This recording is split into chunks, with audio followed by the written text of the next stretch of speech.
All right. Hey guys, Carlos here with 440 Sound and Nigel Hendroff. Man, what the legend. Oh, no legends here, man. Not at all. Awesome, man. So glad to have you here, man. It's good to be here. It's amazing to get to Thank meet you you. for having me. Wow, what a treat. It's awesome. Caught me on a day off. It's good. This is a good day off. A day off well spent. So, what are you up to? Where are you guys traveling right now? Well, we just came from. Hello. We just came from Little Rock, and we are on our way to Florida, Tampa, actually. Nice, and you guys did a little stuff here in Atlanta. That's awesome Yeah, to why have not, you. man? It's always good to be in Atlanta. Great. Well, What a treat. Tell us about. So now I see you with a penguin, a gorgeous penguin. It is a gorgeous penguin. It is about a year or so old, and I absolutely love it. I've been using Gretches for some time now. I think I bought my first one in 2004, maybe, or 2005. I got a Duo Jet off eBay, secondhand, for like $1,000, and it's a lot of money for me. I saved up for it for ages, and then I got it, and I love that thing. I still have it. My kids play it now as well, and well, they more trash it than play it, but you know. But yeah, that got me hooked on to Gretches, and I have used Gretches and a variety of other guitars, you know, but I've always stuck with Gretches, yeah, since then. Nice. It felt like you set a trend, actually, like in the worship atmosphere. Once you start playing a Gretsch, like it felt like everybody was playing a Gretsch. So Really? it felt like that for a long time. So also, I mean, let's go ahead and hear it out. You want to hear that? Okay. Yeah. Well, this is straight in, yeah.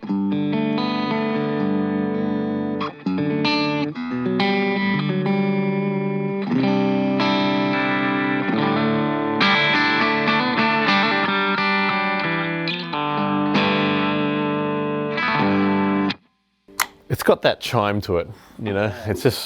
Yeah, I love it. I like the bite that the Gretsch has. I like the warmth of the neck pickup.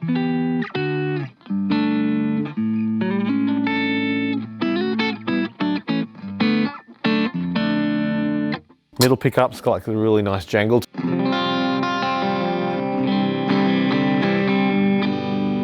And obviously the bridge pickup, just rock and roll.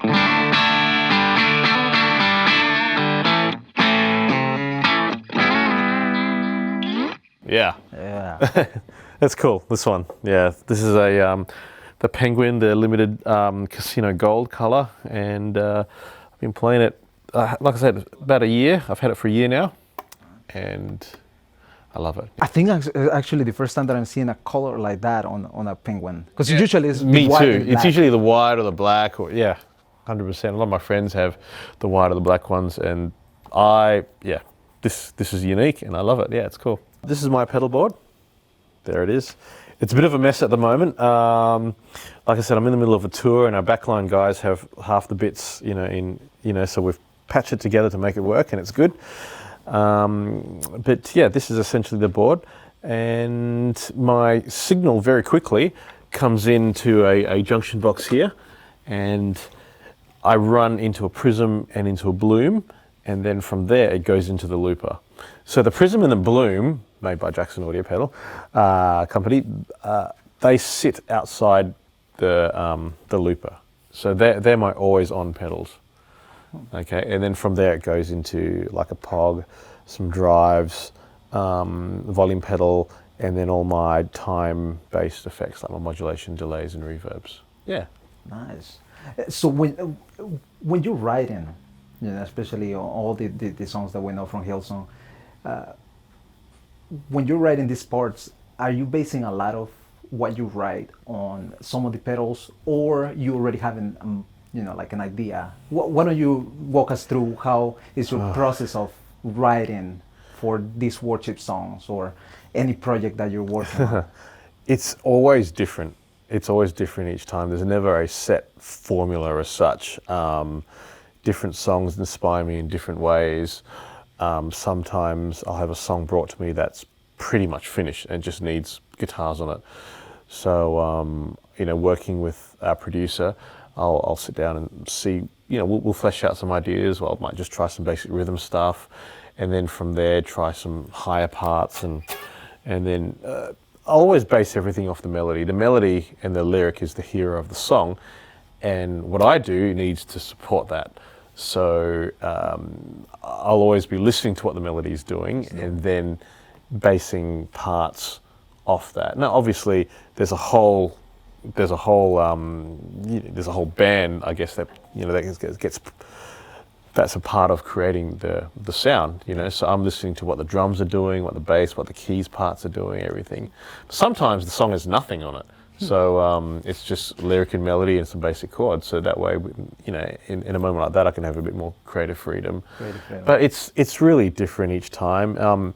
The effects and my pedals are here to actually serve the purpose of writing creative parts. That it definitely doesn't dominate my playing as such. Some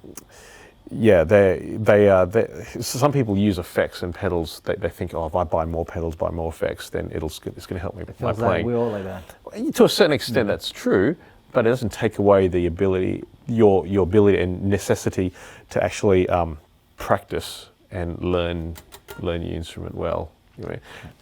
All the stuff is there to actually enhance what you do, not cover up your inability to not play. To perform. Yeah, exactly. And so why worship? Why do you decide to be other than, I understand, finding God in life and surrendering your life to Him, but why go into, because I know some other musicians that, they know of Christ, they go and live their lives accordingly. Yeah. But they're not, like a worship musician. Yeah. In your case, why that? To be honest with you, mate, I never set out to be a worship guitarist. I didn't even know that was a thing. I think we make it a thing now, but I was playing in pubs and clubs from the age of 13. So I remember, as a 13-year-old, a fresh teenager, my mum used to drive me all the way down to this place by the water in Fremantle, back in Perth, Western Australia, where I'm from. And every Friday night I used to do a jazz gig for 3 hours, get paid $30.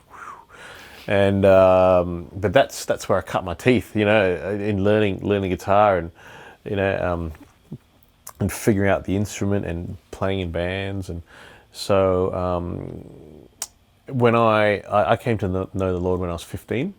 Okay. And I didn't really know what I was getting myself into at the time, but then after a while I started going to church. My cousin took me to church, and I heard the worship team there, the music team that were leading people in worship, and I was like, wow, what's this?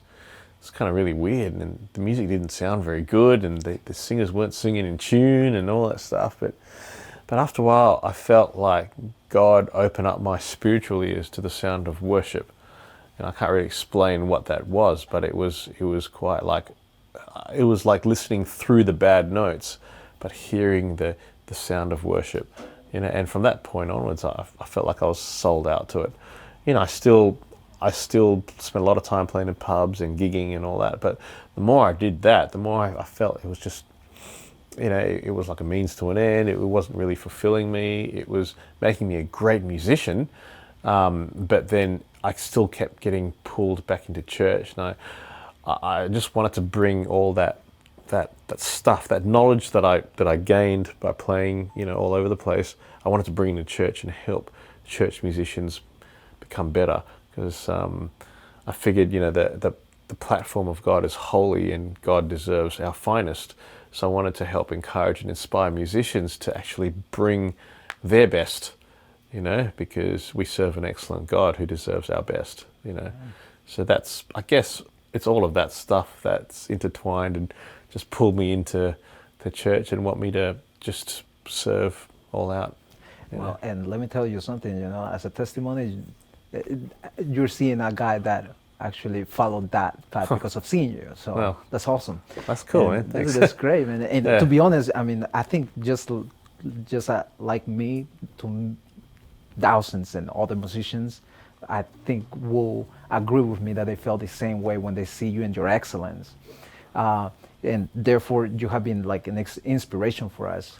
And Yeah, but honestly, it just blows me away hearing you say that because I'm just a church muso, you know. I just rocking up every week, wanting to play, you know. Like we're all musos at heart, you know. Yeah. We want to play, we just want to make music and have fun, you know. But then to be able to use that for the glory of God is actually pretty cool, yeah, you know. you know. Look, I want to be clear that, you know, bringing excellence is not being showy. It's not showiness. It's not like excellence. Excellence includes, you know, it should inspire people to think, oh, I want to do that, or I can do that. It gathers people, you know. Worship, excellence in worship needs to gather people. You know, needs to bring people and say, you know what, I can come alongside me. Let me show you how to do that. Showiness tends to exclude. You know, if the worship team's up there saying, you know, 1,000 notes per minute, just shredding away, and it's just brilliant, you know. That's all nice, but if it doesn't gather people, if it doesn't inspire people, if it excludes people and pushes people away, I just don't think that's right. And excellence needs to include people, you know. Include. And inspire. Yeah, and inspire, yeah. Let me ask you this: who inspires you? Who inspires, as far as like, who do you? Because as a musician, you know, who inspires you? Oh gosh, I think I mean there's so many great musicians out there. Yeah. I'd do it a disservice if I started rattling off names, and then I know I'd forget so many. I know when I was growing up, I'd listen to players like Steve Ray Vaughan, Wes Montgomery, George Benson, Robin Ford, Tommy Manuel, an Australian player. All these great players, and I think, oh my gosh, I mean The Edge from U2, and yeah, a lot of those players. But then nowadays, I've just come to, like, you look online with the age of like YouTube and the internet, Yeah. everyone's online, and there are thousands of people out there that are just hundreds of thousands of players. They're just brilliant. There's so much more fluent and better and faster than I am, and you just go on YouTube and click on anything, and you can learn from anyone. You know, I think you can draw inspiration from anyone who's been playing from 60 years to 6 months. I think everyone's got something to offer, and I'd never want to become someone that thinks, oh, you know, I'm good at where I'm at. I don't need to know anymore. I don't need to learn anymore. I think everyone's got something to offer, and you got to keep your ear open to even the younger people coming through, man. They've got so much.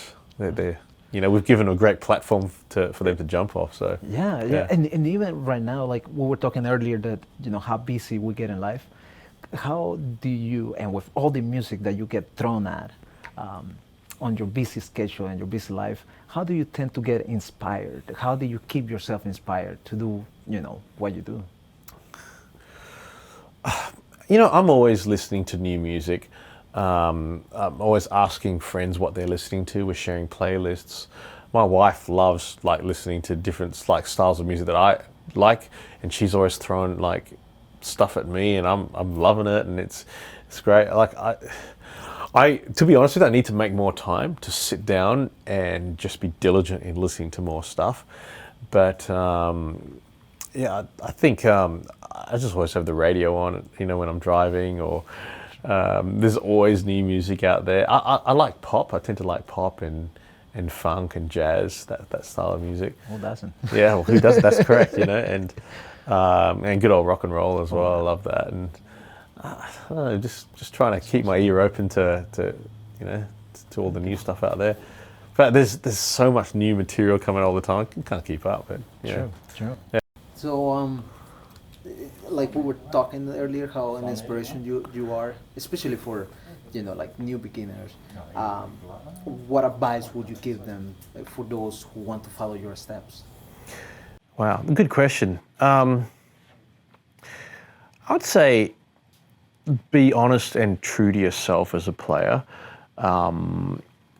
It's great to take inspiration from you know, all the great players out there, but learn to develop your own voice and your own sound.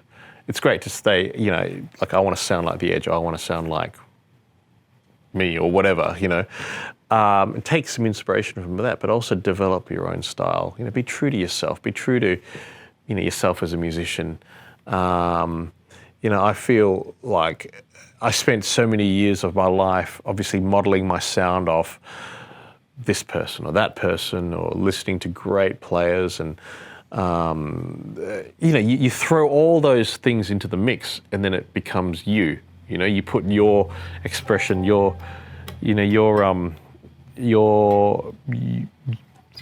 finger, your style, your practice, all that stuff, your emotions, your heart. You put everything into your instrument, and it becomes you.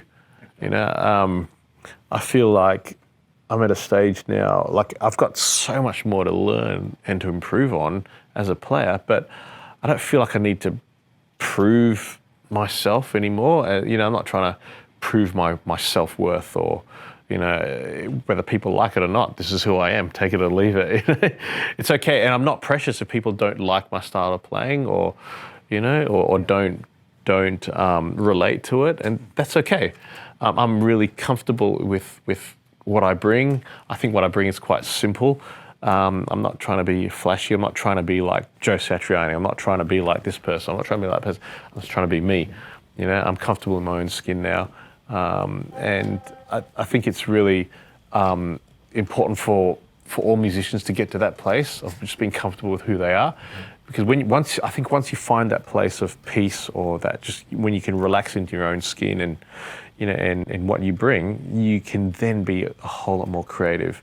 You're not putting the pressure on yourself to try to fit in, or try to be this, try to be that, try to be someone else. Just be yourself.